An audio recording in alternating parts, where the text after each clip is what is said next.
Okay, so let's go ahead and get into this. So as you have seen, the Spider-Man franchise has made about $6.3 billion, right? So that's going to average out about $900 million a year that the Spider-Man has basically brought in for making movies alone. This number doesn't include money made from clothing, toys, books, etc. Right? So this number also doesn't include the amount of money that it costs to make a Spider-Man movie. I think I found one quote that basically said it costs $125 million to make one of the movies, right? So basically, because of that, I've rounded down the amount to about $700 to $800 million per year. This is how much I think the Spider-Man franchise can generate. The number could be a little bit lower. Maybe it's $500 million, maybe, but we'll just stick to this number for now, right? So with all that said, there's basically three options that both Sony and Marvel can pursue to resolve this dispute and get back in the studio and start making movies again, right? So option one is for Sony to just simply license out Spider-Man for a flat fee of $900 million for the next 4 years. That's going to come out to $225 million per year. And in this agreement, or in this option, basically Sony is going to retain the right of making its own Spider-Man movies in parallel with Marvel, right? And you're probably thinking, how can you make movies at the same time another studio is making movies? Well, when I was growing up, there used to be this thing where they would basically have different versions of a comic book character, and these different versions would have their own storyline and they wouldn't interfere with each other, right? So when I was growing up, there was a Spider-Man, there was also a Peter Parker Spectacular, and then there was also an Amazing Spider-Man. There may be a few others that I can't remember, but the gist of it is all three of these stories ran in parallel and none of them ever intersected. So if you were reading an Amazing Spider-Man comic book, you'd have a totally different storyline than you would from a Peter Parker Spectacular or just a regular Spider-Man. Like, they would include the same characters, the villains, and so on and so forth, but for the most part, the comic book itself stood off on its own.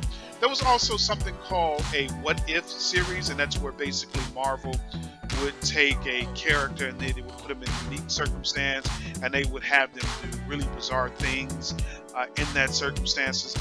That comic book itself was definitely not a part of any of the other storylines. For example, if you look at Wolverine, there's like probably about 20 different versions of Wolverine out there, right? So it's really possible for both Sony and Marvel to make its own parallel. The only catch is that they wouldn't be able to release movies in the same time span that the other movies were. For example, if Marvel was going to release a movie in January, then Sony shouldn't release a movie until maybe June, July, August, probably August. That way it gives Marvel a chance to air out its movie and draw in as much money as possible from this movie, and then Sony can then step in and release it. Right? And so this option, this deal, doesn't include the amount of money that each could make from clothing, toys, games, etc. So basically, each would be able to franchise out work to basically make clothes, toys, and games, and etc. and keep their own profit. So either Marvel can make its own toys and clothing and such and keep their own profit, or they can franchise it out, and Sony can do the same thing. So that's the first option. The second option is basically just for Sony to license out Spider-Man to Marvel for a 50% share of all profits, right? All profits from the same stories, right?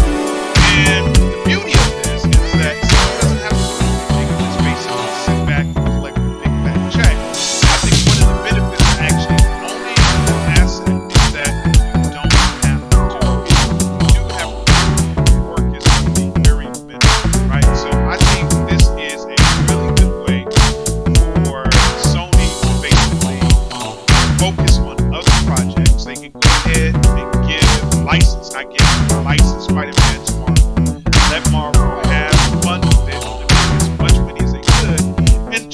collect a check. And at the same time, Sony could be moving on to other projects. I'm not sure what Sony are working on these days, but if they need to not worry about the comic book franchise of basically Spider-Man, and they also have some others, X-Men, Fantastic, and they can lease those out and basically make money from them while they're doing things, right?